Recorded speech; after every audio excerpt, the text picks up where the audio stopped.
tusimame. Leo nataka tuimbe wimbo unasema Tanzania, Tanzania na kupenda kwa moyo wote. Pamoja na kwamba sisi ni makabila tofauti tofauti, ni watu wa kutoka sehemu tofauti tofauti, lakini sisi Tanzania ni yetu sote. Mwambie mwenzako Tanzania ni yetu sote. Alafu mwambie Tanzania kwanza, yeyote na lolote linafuata baadaye. Piga makofi makubwa sana.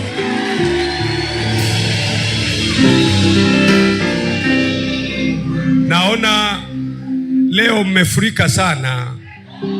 Inaonekana mna jambo lenu sawa sababu naona leo mmejaa mpaka nje kule.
Asanteni sana na washukuru sana, mnaweza kukaa.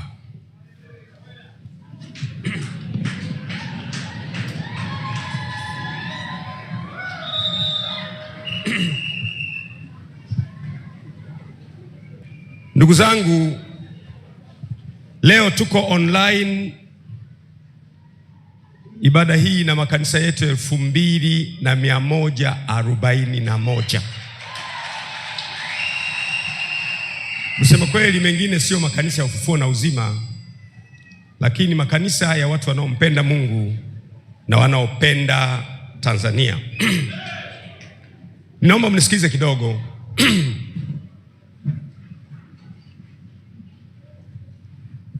Wiki hii nilifanya press. Niliita waandishi wa habari.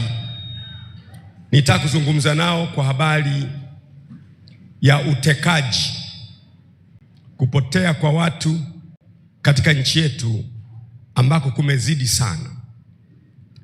Na nikazungumza mambo machache sana. Nikasema kwamba watu wanapotea sana, na hatujui sasa nani anayefuata kwenye kupotea. Unaweza kunyamaza, kumbe unafuata wewe. Na nikasema kwa ufupi kwamba nashauri mambo kadha wa kadha. Kwanza ndio shauri ni kwamba viongozi wa vyombo vya dola, kwa maana ya mkuu wa jeshi la polisi na wasaidizi wake wote walio chini yake, mkuu wa idara ya usalama na walio chini yake wote, mkuu wa jeshi la wananchi kwa maana ya TPDF, CDF na walio chini yake wote, mkuu wa jeshi la magereza na walio chini yake wote, mkuu wa jeshi la uhamiaji na walio chini yake wote. Nikasema kwamba hawa kimsingi huwa wanateuliwa na Mheshimiwa Rais au na taasisi ya rais. Na nini kimetokea? Hawa watekaji wanateka watu, hawapatikani. Unakuta mama analia, baba analia, familia inalia, nchi inaomboleza kwa sababu ya watu kuwa wanatekwa, wengine hawajapatikana mpaka leo. Nikatoa orodha ya watu 83 ambao wengine wametekwa hawapatikani kabisa, wengine wametekwa wakapatikana, wengine hawajulikani.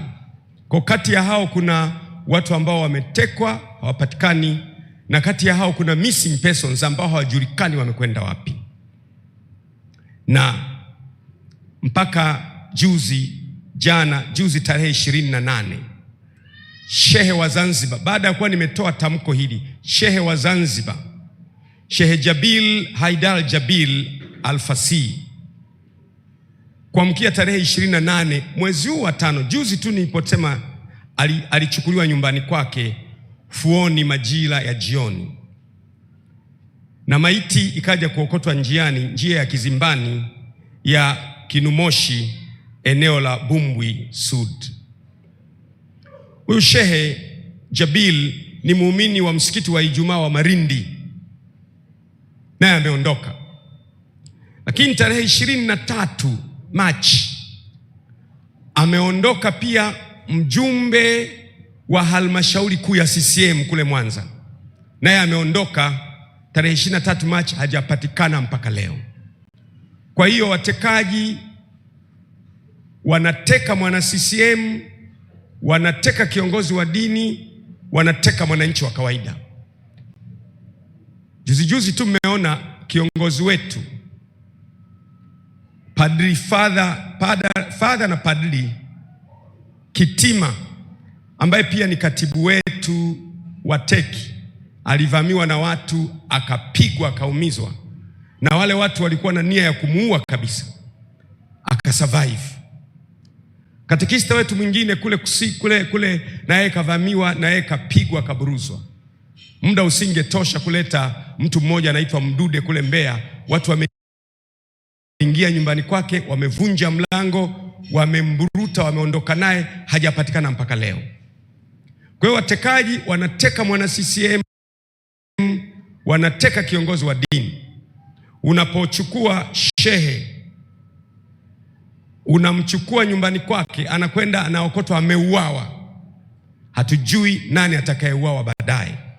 Nataka nisisitize, Chama cha Mapinduzi ambacho wahasisi wake ni Mwalimu Julius Kambarage Nyerere pamoja na Abeid Aman Karume, chama hicho hakikubali utekaji.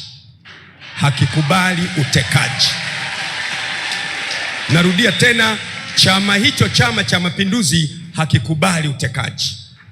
Na mimi mpaka sasa ni mwanachama wa Chama cha Mapinduzi, naungana na waasisi wetu Mwalimu Julius Kambarage Nyerere pamoja na Aman Abeid Karume na viongozi wengine wote wa Tanzania waliowahi kutawala nchi hii, akiwemo Ali Hassan Mwinyi ametangulia mbele za haki, akiwemo Benjamin Mkapa ametangulia mbele za haki, akiwemo Jakaya Mlisho Kikwete ambaye tuko naye leo, akiwemo John Pombe Magufuli na viongozi wengine wote. Hawa wote hawajaasisi chama cha kuteka watu, na CCM sisi si watekaji, na anayeteka watu anateka kwa nia yake yeye mwenyewe.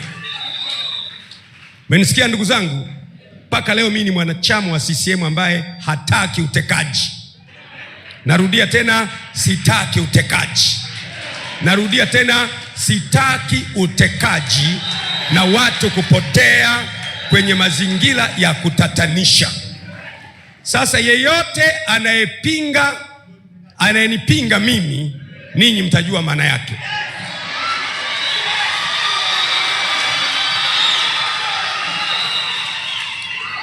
Nilitoa mifano nikasema hivi, mwanangu Jordan akitekwa leo akachukuliwa kama alivyochukuliwa ndugu yetu Muislamu mzuri Ali Muhammad Kibao hapo Tegeta jimboni kwangu.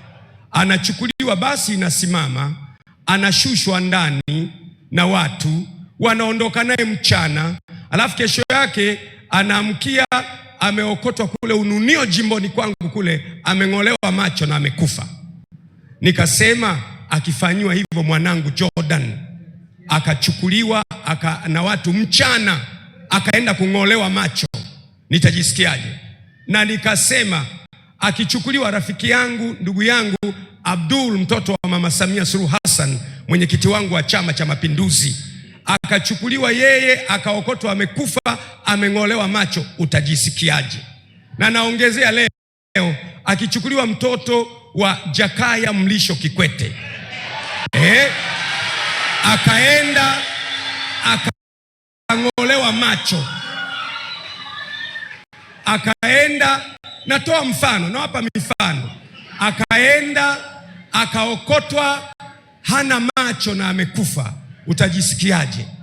Akichukuliwa mtoto wa Alhaji Ali Hassan Mwinyi akaenda akaokotwa kesho ameng'olewa macho amekufa, utajisikiaje?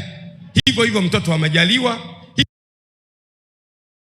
hivyo hivyo akichukuliwa mtoto wa John Pombe Magufuli, mtoto wa Majaliwa, hivyo hivyo akichukuliwa mtoto wa John Pombe Magufuli akaokotwa amekufa. Leo kwa nini hatuoni kilio cha hawa watu wanyonge, wenye dhiki, wenye taabu, wenye matatizo, waliochoka? Mimi nitalisimamia mpaka mwisho. Nitalisimamia na kuhakikisha utekaji umehama katika nchi. Narudia tena, CCM sio watekaji na sio chama chenye sera ya kuteka watu. Kama kuna mtu anateka yeye mwenyewe, sio kwa niaba ya Chama cha Mapinduzi, ni kwa maslahi yake yeye mwenyewe. Mmenielewa? Mmenielewa? Sasa kama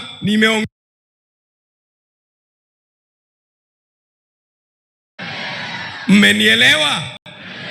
Sasa kama nimeongea mimi alafu kesho shehe kachukuliwa nyumbani kwake, watu wamekuja na Noa, wameenda ondoka naye, kaokotwa amekufa baada ya masaa 2 matatu, nani anayefuata baadaye? Na kwa sababu hiyo mpaka terminology imezaliwa. Nikasikia terminology inaitwa Gwajimanization. Tumepata neno mpya kwenye ulimwengu wa kisiasa, linaitwa Gwajimanization. Sasa nilipoona Gwajimanization nikataka sasa niitafasiri Gwajimanization maana yake nini. Gwajimanization au Gwajimanizing ni ujasiri usioteteleka wa kusema kweli,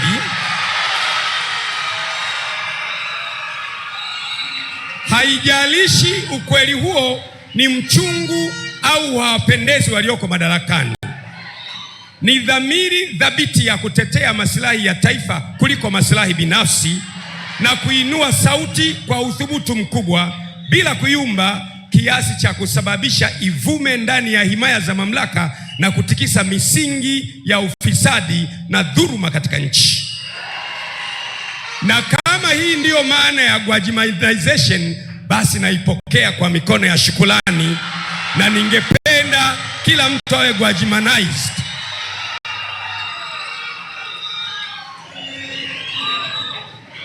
Naipokea kwa mikono ya shukrani. Ndugu zangu, nimesema maneno haya ili kufafanua place yangu, kwa sababu mnajua nyie ni kanisa. Wale walio mbali, mmesikia askofu wenu anatajwa kwamba ana Gwajimanize. Gwajimanization kwa maana hii sasa nakubali kweli, ningependa kugwajimanize kwa maana ya ujasiri usiotetereka wa kusema ukweli. Haijalishi ukweli huo ni mchungu au hawawapendezi walioko madarakani. Ni dhamiri thabiti ya kutetea maslahi ya taifa kuliko maslahi binafsi, na kuinua sauti ya uthubutu mkubwa bila kuyumba kiasi cha kusababisha ivume ndani ya himaya za mamlaka na kutikisa misingi ya ufisadi na dhuluma katika nchi ya Tanzania. Gwajimanization. Nani angependa awe Gwajimanized hapa? Piga kelele, sema ya. Naomba ukae. Kwa hiyo kwenye hili swala sitayumba, sitabadilika, sitapunguza msimamo, tasimama nalo mpaka kuhakikisha kila aliyetekwa amejulikana, amekwenda wapi, anafanya nini. Na wale missing persons, kuna wengine wanaitwa missing persons ambao wenyewe hawajulikani wako wapi, lazima tuhakikishe na wao wanapatikana. Sasa ndugu zangu, vaeni silaha kamili za Bwana ili muweze kushindana siku ya uovu, kwa maana kushindana kwetu sisi si juu ya damu na nyama, ni juu ya falme na mamlaka na wakuu wa giza na majeshi ya pepo wabaya katika ulimwengu wa roho. Tutashindana na tutashinda. It is in this time we refuse abductions in our country, disappearances in our country. We will never take abductions and disappearances in a country, Tanzania, as a normal matter. We refuse to do it. And I, as a Tanzanian, will never swallow that people are abducted and everybody silence. Silence means granting access to evil. Silence means comfortable. Silence means go ahead. I refuse to be silenced. I refuse to be silenced. I refuse to be silenced. Hebu sema kwa sauti, Tanzania ni yetu sote. Sema Tanzania kwanza, yeyote yule na wowote wale na lolote lile linafuata baadaye. Ushauri wangu mwingine ukawa, kwa mfano, ikiwa, narudia tena, ikiwa, sema ikiwa. Kwa sababu watekaji wengi hawa hawajapatikana, na mimi nikasema mimi haiwezekani watekaji wawe vyombo vya dola. Nikasema watekaji sio polisi, kwa sababu polisi hawezi kwenda kumchukua mtu mahali na akajitambulisha polisi alafu mtu huyo akaokotwa ametupwa boda. Kuna yule yule kaka wa Kenya Boniface Mwangi, kuna yule dada wa Uganda kaka Boniface Mwangi wa Kenya, na yule dada wa Uganda yule Agatha Tuhaile. Haiwezekani, wale si polisi. Polisi wa kwetu ni competent. Sema tena competent. Wale sio idara ya usalama. Idara ya usalama ya kwetu ni competent. Wala sio jeshi la wananchi, wala sio magereza, wala sio uhamiaji. Sio. Bila shaka inaweza kuwa, hebu sema inaweza kuwa, kuna kakikundi fulani ambako kenyewe kanakuwa kanawachukua watu kwa masilahi ya mwanasiasa fulani. Ndiyo maana nikapendekeza kwamba wakuu wa vyombo vya dola, wa kwanza, wa pili, wa tatu, wa nne, wale ambao wanapatikana kwa influence ya taasisi ya rais, ndiyo rais awe anawachagua, lakini akitaka kuwatoa apeleke hoja kwenye kamati ya ulinzi na usalama na mambo ya nchi za nje ya bunge, ili wabunge tuone huyu mkuu wa chombo cha dola asije kuwa anatolewa kwenye nafasi yake kwa sababu ametetea masilahi fulani ya taifa, ili kwamba taifa liwe salama, ili vyombo vya dola wawe na uwezo wa kutulindia maono zetu siku zijazo. Na nasisitiza, huo ndio ushauri wangu wa kukomesha watekaji. Kwa sababu chombo cha dola, kwa mfano, natoa mfano, kwa mfano chombo cha dola kimeona kumbe anayeteka watu ni kakikundi kale. Alafu chombo cha dola kikaenda, kumbe kakikundi kale ni kakiongozi fulani wa kisiasa. Katashindwa, kwa sababu mtu anaweza hata awe polisi, au idara ya usalama, au magereza, au jeshi la wananchi, au hamiaji, ni binadamu aliye na roho, ana moyo. Akiambiwa utafukuzwa kazi, ana familia, ana watoto, ana maisha, ana mama yake, ana baba yake, utaogopa. Akifukuzwa wa kwanza, wa pili, wa tatu, wa nne, wa tano, atakayekuja atakubali. Nikashauri kwamba ni muhimu sana, ndiyo, ni ushauri. Na mimi nashangaa kwa nini watu wanapiga kelele na ushauri. Kwa sababu ushauri unaweza kuukataa au unaweza kuukubali. Nitegemea mtu aseme tu kwamba tumekataa ushauri wa Gwajima. Ni ushauri. Ni ushauri. Aseme tumekataa ushauri wa Gwajima, simple. Na ukiukataa ushauri wangu, mimi nimetumwa na Mungu kwenye hii nchi. Na safari hii ndio mtajua kwamba Mungu amenituma. Narudia tena. Mungu hatumi watu wazuri sana. Hatumi watu wenye sura nzuri sana. Hatumi watu wanaovutia sana. Mungu anatuma watu kama anavyopenda yeye mwenyewe. Na anatuma kwenye nchi kwa ajili ya makusudi yake ya milele. Karne ya kwanza, Mungu wa mbingu na nchi alimtuma mwanae Yesu Kristo. Akaja hapa duniani. Ni binadamu 100%, lakini ametumwa na Mungu. Kwenye kitabu cha Yohana imeandikwa, palitokea mtu ametumwa na Mungu na jina lake aliitwa Yohana. Huyu alitumwa kutengeneza njia ya Yesu Kristo. Mungu anatuma watu. Baada ya miaka 500 na kitu baadaye, Mtume Muhammad sallallahu alaihi wasallam naye akaja duniani. Ndiyo maana unaona Uislamu umeenea duniani kote, naye alikuja kwa ajili ya utume wa kueneza Uislamu duniani. Kwa hiyo Mungu huwa anatuma watu kwa kusudi maalum. Na Mungu akiwatuma watu huwa anawalinda, anawatunza mpaka watimize mission waliotumwa naye katika uso wa dunia. Nataka kusema sasa, yule unayenivamia hovyo hovyo, hautaweza. Hautaweza. Yeye anilindaye hata lala wala hata sinzia, yeye aliye mkuu wa Israeli, hata acha mguu wangu usogezwe. Wao watataja magari, wao watataja farasi, wao watataja silaha zao, lakini mimi nitalitaja jina la Mwenyezi Mungu aliyeumba mbingu na nchi, akulindaye hata lala wala hata sinzia, aliye mkuu wa Israeli. Tumpigie Bwana makofi makubwa sana. Umenielewa eh? Umenielewa eh? Naisemea Tanzania na wasemea wa Tanzania nikiwa mwanachama wa Chama cha Mapinduzi. CCM haina sera ya utekaji. Mimi ni mjumbe wa halmashauri kuu ya Chama cha Mapinduzi Taifa. Utekaji, kupotea kwa watu, sio wazo la CCM, na CCM haipotezi watu. Tupige makombola mpaka anayeteka watu atokee hadharani. Si tupige makombola.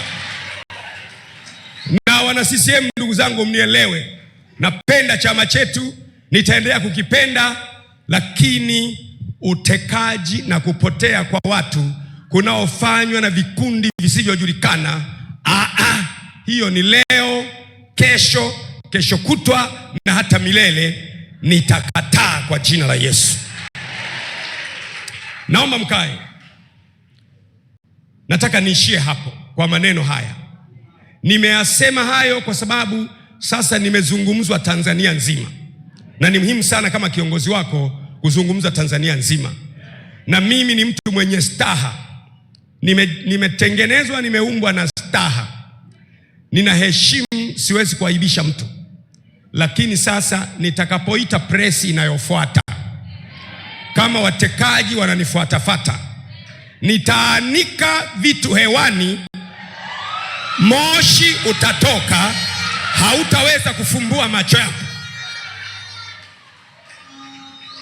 Narudia tena, ikiwa utaendelea kung'ang'ania, kwa sababu ni rahisi kusema kwamba, ilikuwa rahisi tu kwamba na sisi tunakataa watu kutekwa, na ushauri aliyoutoa askofu tunaukubali au tunaukataa. Nikamwona ponjoro mmoja wa hapo Kinondoni nikamwona ponjoro mmoja hapo Kinondoni ambaye kazi yake ni kuchezesha kamari, ambaye hata Mwenyezi Mungu Subhanahu wa Ta'ala hapendi mambo ya kamari.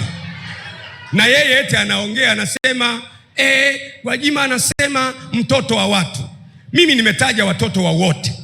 Nimetaja mtoto wangu Jordan, nimetaja mtoto wa Majaliwa, nimetaja mtoto wa Samia Suluhu Hassan, nimetaja mtoto wa watoto wa watu wengi. Eti yeye anaumwa na mtoto mmoja tu. Eti yeye ni mtoto mmoja tu. Eti yeye ni mtoto mmoja tu. Sasa nisikilize ponjoro wa Kinondoni. Nikikuamkia wewe utabaki vipande vipande, kwa maana ya nikikusemesha Kinondoni yote itakukataa na utanuka kinyesi. Tulia, kaa kwa kutulia. Kaa kwa kutulia. Hapa unaongea na jasusi la mbinguni.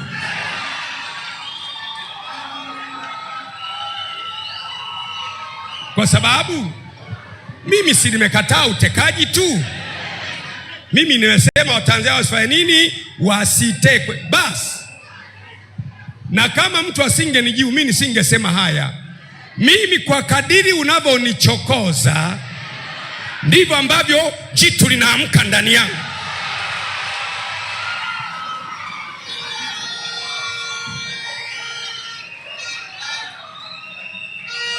Na Chama cha Mapinduzi, Gwajima ni hazina yenu.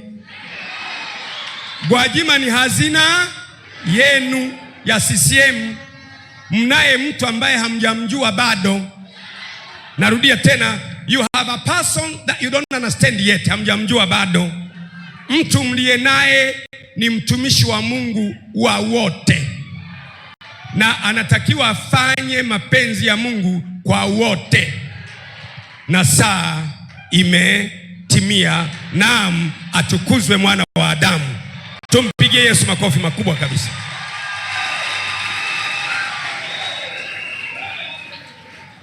Natetea Waislamu waliotekwa, natetea Wakristo waliotekwa, natetea padiri aliyeumizwa, natetea wale ambao hawajaonekana, bila kujali chama. Kwa sababu mtu kama amekosea asiakamatwe apelekwe mahakamani. Mtu kama amekosea si kuna taratibu za aliyekosea. Ndio maana nasema si vyombo vya dola, kwa sababu vyombo vya dola kazi yake ni kuarrest.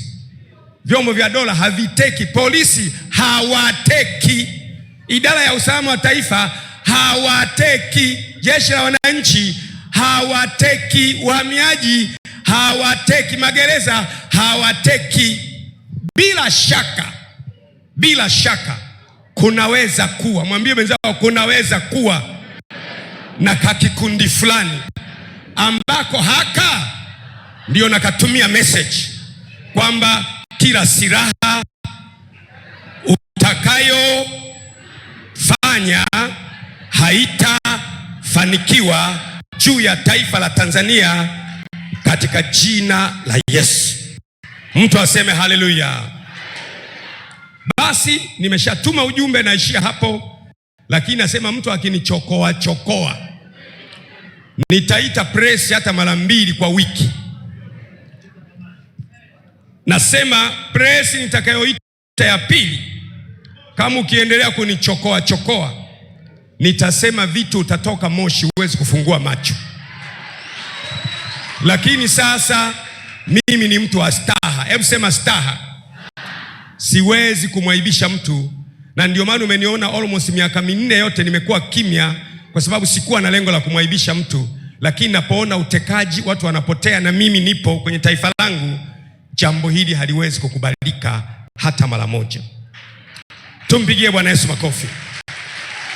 Ninaomba kwa dakika chache watu wote kule mliko online, makanisa yetu 2000 na kitu na rafiki zetu, tusimame tuombee taifa la Tanzania kwa pamoja.